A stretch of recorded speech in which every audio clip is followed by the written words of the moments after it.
Welcome back to the channel then, guys. So look, today's video I want to talk about the 4 transfer rumours.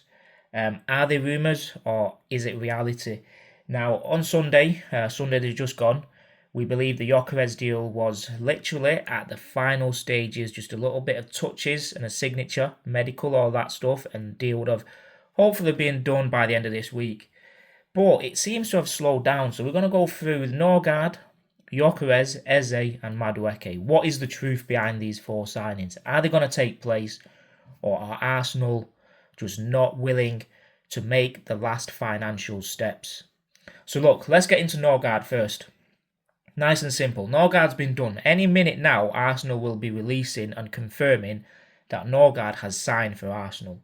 David Ornstein a couple of days ago said Arsenal have completed signing of Christian Norgaard from Brentford. Price of the 31-year-old midfielder is 10 million and up to 2 million in bonuses. Medical personal terms done. Announcement due this week. Viewed as a good deal for Arsenal. Viewed as a good deal for me. Viewed as a good deal for many Arsenal fans. 10 million for Norgaard, for somebody in his for his experience that he carries, being the captain of Brentford, played almost over 100 games for Brentford, knows the league in and out. I think is the perfect replacement for Jorginho, and he's a top professional, and I'm pretty sure he's going to do well for Arsenal. So Norgaard is done. That'll be released, I think, probably today or tomorrow with Arsenal. Now let's get into Victor Gyökeres, because this is the one that everyone is talking about, and there's a lot of rumours that have come out today and last night about Gyökeres' deal ultimately collapsing. Is that the truth? So look, the rumours that have come out today and yesterday is that Victor Gyökeres' move to Arsenal is in jeopardy. It's stalled. Arsenal are offering 56 million plus 13 million in add-ons, but Sporting want 60 million up front. Apparently talks have stalled, and this is from Record Portugal, who apparently are a good source. So look, Arsenal aren't budging for another 4 million as it happens.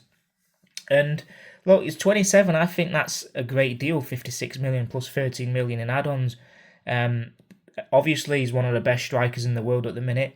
But because of his age and he's got a couple of years left, I think that is a good enough deal for Arsenal. But if Sporting are not going to budge, the ball's in their court. We're going to have to go for that extra 4 million and get it done, because, like I said, it's not ideal. We need this signing done as soon as possible. Now, there's other rumours as well today which has come out saying that Arsenal's deal for Victor Gyökeres, let me just have a quick read again. So Arsenal's deal for Victor Gyökeres is likely to be finalised before the club's summer pre-season tour. Those close to the deal say it's at an advanced stage and expects the financial issues to be resolved in the coming days. So we initially thought from Fabrizio the deal would have been done, closed, sealed on Monday. But look, we know how Arsenal are in the transfer window. Nothing's ever easy. Nothing's ever fast. It just takes a great deal of time.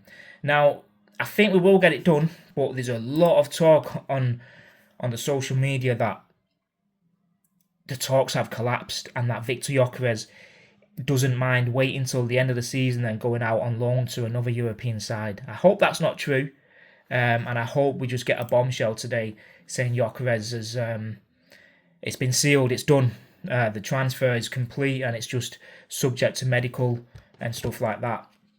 So that's the talk on Gyökeres. Unfortunately, it's not the best, and obviously we've just got to persist and keep in there. But the sooner we know something, obviously, we'll be the first to know. Now, next is Madueke. There's a bit of news that's come out today from Fabrizio Romano, which he has quoted, that Arsenal will have direct talks with Chelsea soon to discuss Noni Madueke deal. There's a gap in valuation between the clubs, but negotiations will now follow to understand on how to proceed. Noni Madueke has already agreed a 5-year contract with Arsenal, as revealed. So look, he's already agreed a 5-year contract. He's obviously got one more game left in the Club World Cup, because obviously Chelsea won last night and playing on Sunday. I think after Sunday, once that game's done and dusted, I think it will start to speed up then. Madueke played a bit last night, and apparently he just wasn't there. I don't think he can deal with the transfer talk and all that on his shoulders at the minute. He was a ghost apparently. I didn't watch it, but that's apparently what I heard. So apparently we want to pay about 40 million plus add-ons. Well, Chelsea are going to use Alanga as like a board as what they're expecting, because apparently he's gone for about 55 million to Newcastle. But I think 40 to 45 million, Chelsea should take it, because they need the money. They need to generate at least 60, 70 million because of the some sort of rule they've broken with UEFA.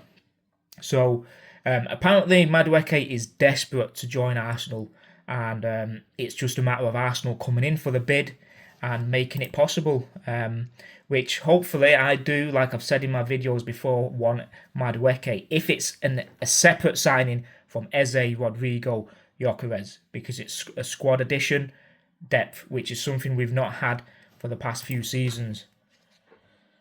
Now, last of all, Eze, there's news that apparently Arsenal are nearing an agreement with Eze for around 60 to 68 million, with the payment structures advancing. Now, what Arsenal want to do is, it is one which is quite popular on the internet now.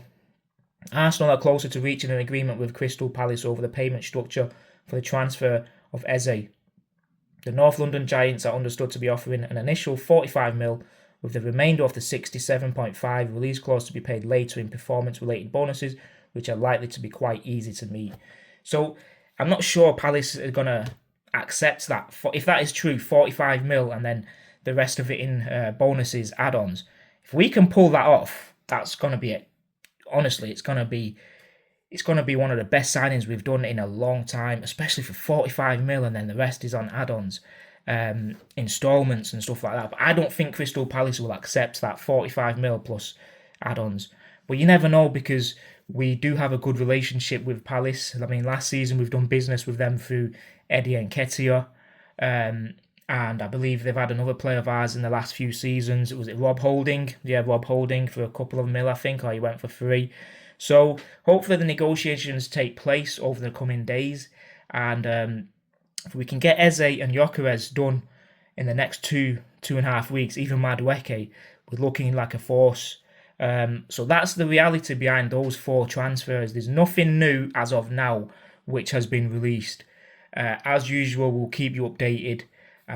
So there is the possibility that we'll get Madueke, Vyökeres and Eze through the door over the next few weeks. It's a big push, considering the Rodrigo rumours as well. But if we can get that done, then the transfer window is a solid 8 out of 10. And it'll be 9 if we get Rodrigo, or even 10 out of 10. Well, that's the truth behind those 4 transfers. So let us know what you think.